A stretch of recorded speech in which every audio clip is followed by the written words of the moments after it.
Good evening and welcome to TiVi Tuần-san News of the Week. My name is Emma Doe.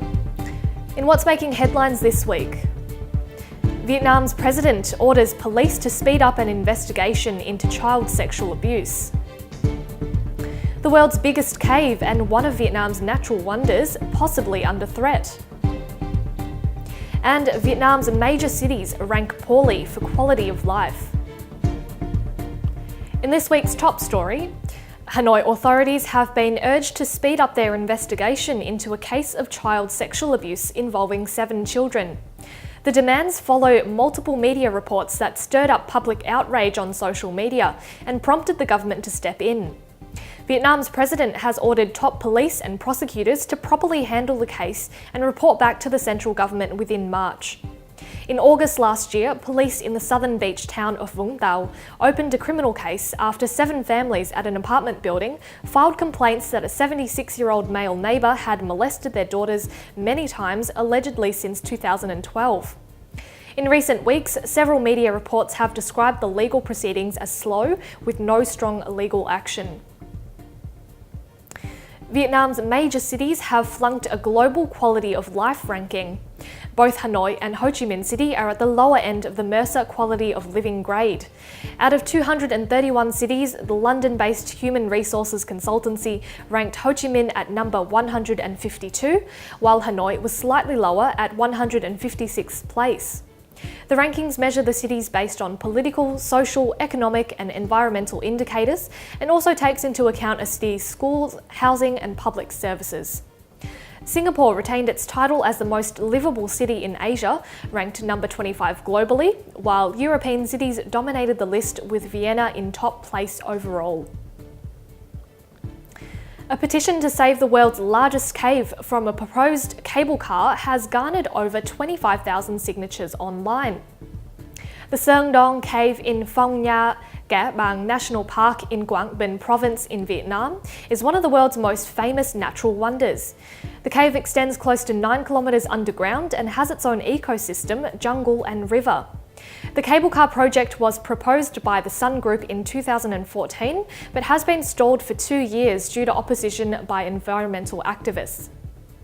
The Sun Group has now found a financial backer for the project in the FLC group. Environmental activists are calling on the Vietnamese government to block the proposal. They say excessive development would disrupt the area's ecosystem and damage the natural landscape. The cable car would stretch through the national park and traverse parts of the remote cave, potentially bringing in thousands of tourists a day. The cave was first discovered in 1991, but was lost again until it was explored in 2009. A large crowd of Vietnamese workers in Taiwan's capital have gathered outside the Vietnam Economic and Cultural Office, calling for the Taiwanese-based company Formosa Plastics to cease operations in Vietnam. About 500 people were part of the demonstration, demanding Formosa exit Vietnam after it caused an environmental disaster last year. Tons of dead fish washed ashore in the 8 months after Formosa released toxic wastewater into the Vietnamese Ocean. It affected the livelihoods of thousands of fishing families along the coast.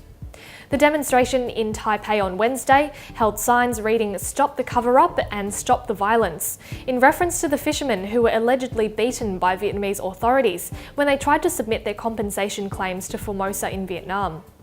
While Formosa has paid a $500 million fine to the Vietnamese government, affected residents say they have not yet received any compensation for their losses. 2 Vietnamese victims of human trafficking in the UK have gone missing without a trace. The 2 boys, each aged around 15, have been missing for a month after being placed into care by social services. According to court proceedings, they were identified as gardeners in an illegal cannabis operation in the southwest of England and were kept in appalling conditions. They were found to be victims of human trafficking and had not been charged with criminal proceedings. Local police are appealing to Vietnamese communities to come forward and identify the whereabouts of the 2 boys to protect them from re-exploitation. 2 Vietnamese women are among 5 arrested by Malaysian police for drug trafficking. According to various media reports, police busted a syndicate packaging ecstasy in 3-in-1 coffee sachet packets and distributing them for consumption at entertainment outlets around the capital of Kuala Lumpur.